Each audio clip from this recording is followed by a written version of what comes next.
Nian, bertemu lagi dengan saya, Taruni Dewasa Dania Putri Dewi Maisari, dengan Prodi Manajemen Transportasi Perkeretaapian Politeknik Perkeretaapian Indonesia Madiun. Nah, kali ini saya akan mengenalkan salah satu kereta inspeksi yang ada di Politeknik Perkeretaapian Indonesia Madiun. Nah, kereta ini digunakan untuk para taruna dan taruni dalam mengenali apa sih kereta inspeksi itu, dan juga sebagai salah satu sarana yang digunakan para taruna taruni untuk mengoperasikan kereta inspeksi. Untuk selanjutnya, ikuti saya terus ya. Nah, kereta Nian, ini dia kereta inspeksi yang ada di Politeknik Perkeretaapian Indonesia Madiun. Sebelumnya, kalian tahu nggak sih apa itu kereta inspeksi? Nah, kereta inspeksi merupakan salah satu sarana peralatan khusus yang digunakan untuk memeriksa jalur atau menginspeksi jalur kereta api yang sedang dilewati. Selanjutnya, sebelum kita mengenal banyak komponen-komponen yang ada di kereta inspeksi ini, kita melakukan pengecekan terlebih dahulu apa yang harus kita cek sebelum kita mengoperasikan kereta inspeksi ini. Ikuti aku terus ya. Lanjut. Nah, ini dia pengecekan yang pertama. Kita lakukan pengecekan di bagian kompartemen engine. Bisa dilihat, pengecekan yang pertama ini kita lakukan di kompartemen engine untuk melihat apakah ada benda-benda asing atau apakah ada sesuatu hal yang tidak dalam kondisi yang semestinya. Seperti kabel-kabel yang ada di dalam ini, apakah kabel-kabel ini terpasang dengan benar atau apakah ada kabel yang terputus.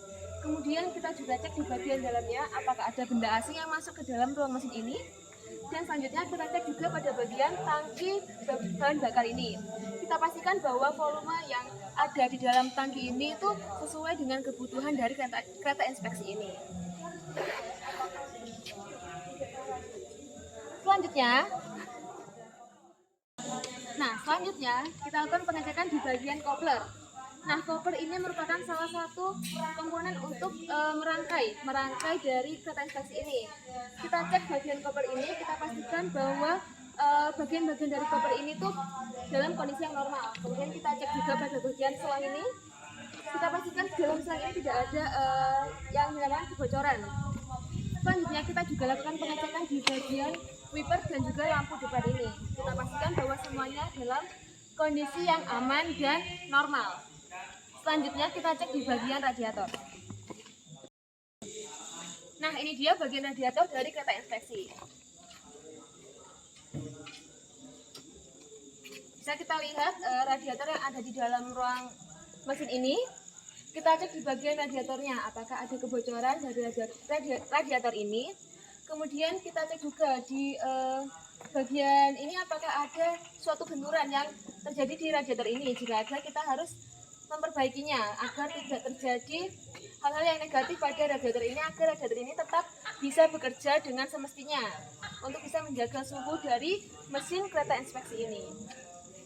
Selanjutnya kita lanjut ke bagian badan kereta api. Kita cek di bagian badan kereta api ini. Salah satunya untuk semboyan 21 ini, kita pastikan semboyan ini berada di posisi normal.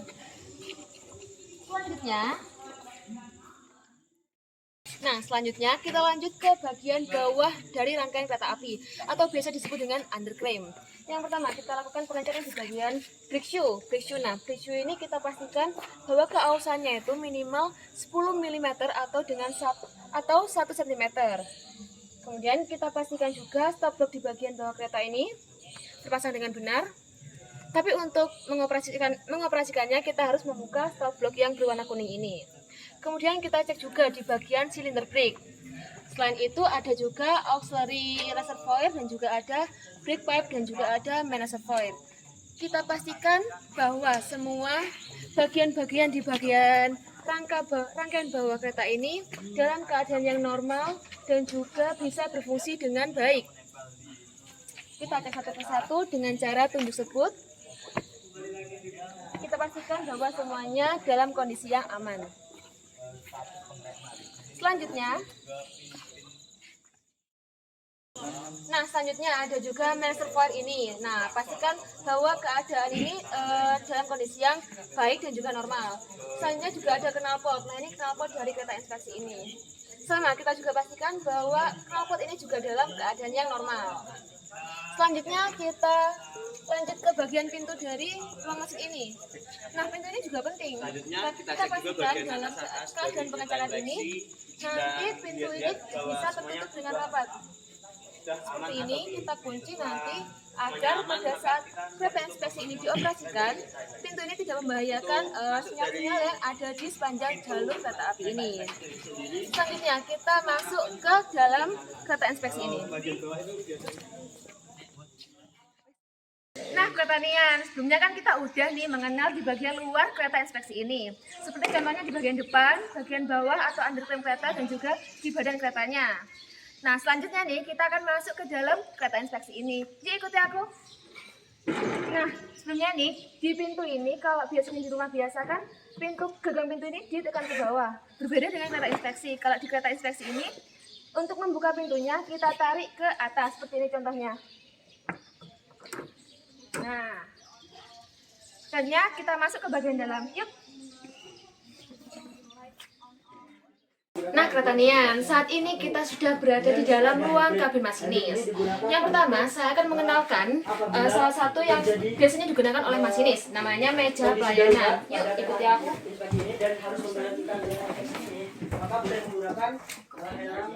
Nah, yang pertama nih ada display engine.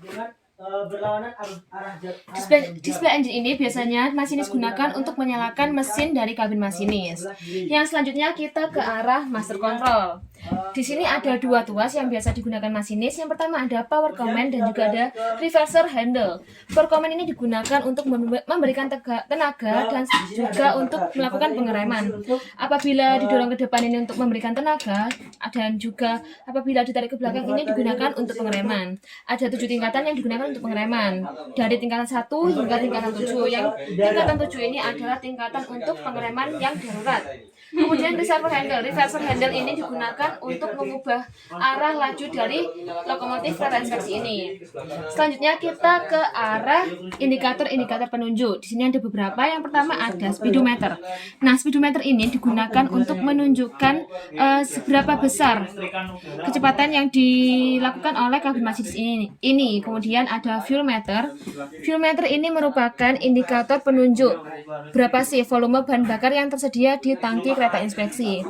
Kemudian ada brake pipe dan main reservoir gauge. Kemudian ada cylinder pressure. Kemudian ada voltmeter DC yang digunakan untuk mengetahui berapa besar tegangan pada kabin masinis ini. Kemudian ada clock. Clock ini adalah jam yang disesuaikan dengan jam yang berada di pusat. Kemudian ada lampu-lampu indikator. Pertama ada lampu engine run 2, lamp deadman, lamp inverted valve, kemudian ada lamp handbrake dan ada lamp battery on. Dan yang di sebelah sini ada buzzer. Buzzer ini merupakan indikator apabila deadman device di sini tidak difungsikan oleh masinis. Nah, di sini ada deadman device, teman-teman. Di sini ada deadman device yang digunakan untuk memastikan bahwa masinis sedang standby dalam mengoperasikan kabin masinis ini. Kemudian selanjutnya ada di sebelah sini. Ini merupakan tombol-tombol dan switch yang biasa digunakan oleh masinis. Ada wiper switch, ada headlight, fog light, battery on off, emergency stop, signal light, reset, emergency light on off, dimmer, dan room light. Salah satunya fungsinya dari tombol ini adalah room light. Room light ini digunakan untuk lampu di bagian kabin masinis. Selanjutnya ada horn. Nah, horn ini merupakan suling lokomotif. Selanjutnya di sebelah sini ada kotak berwarna biru besar. Nah, ini digunakan untuk alat komunikasi dari masinis ke PK atau pusat kendali stasiun. Perangkat ini dinamakan radiolog. Selanjutnya kita ke arah sini. Di sini ada DS1 dan DS2. Karena di sini ada 2 mesin, maka yang digunakan di sini ada juga salah satu. Apabila kita menggunakan engine 2, maka yang digunakan juga DS2.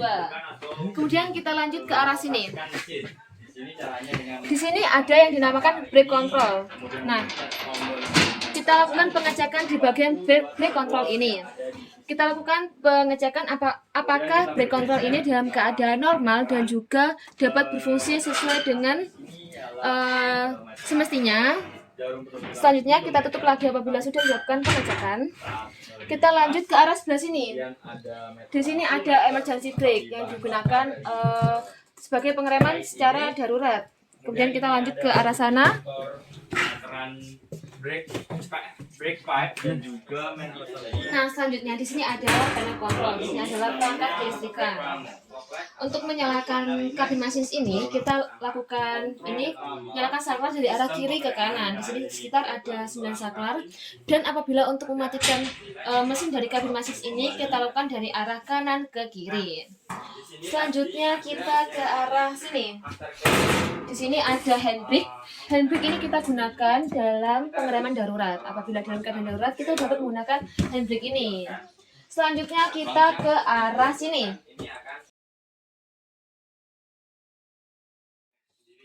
Nah, jika kita buka di sini ada radiator. Nah, apabila kita ingin mengisi air atau mengisi radiator ini, kita dapat lewat dari sini nih. Nah, jika sudah, kita tutup kembali. Nah, setelah kita mengecek ini, kita pastikan bahwa semua yang ada di sini itu dalam keadaan aman sebelum kita mengoperasikan kabin masinis ini. Nah, Kretanian, sekarang kita sudah banyak mengenal bagian-bagian juga komponen-komponen yang berada di dalam kabin masinis. Bagaimana? Sudah mengerti kan? Maka dari itu, saya cukupkan video kali ini. Semoga video yang saya buat ini bermanfaat bagi kalian semuanya. Saya akhiri, semoga kita dapat bertemu lagi di lain kesempatan. Saya ucapkan terima kasih. Sampai jumpa.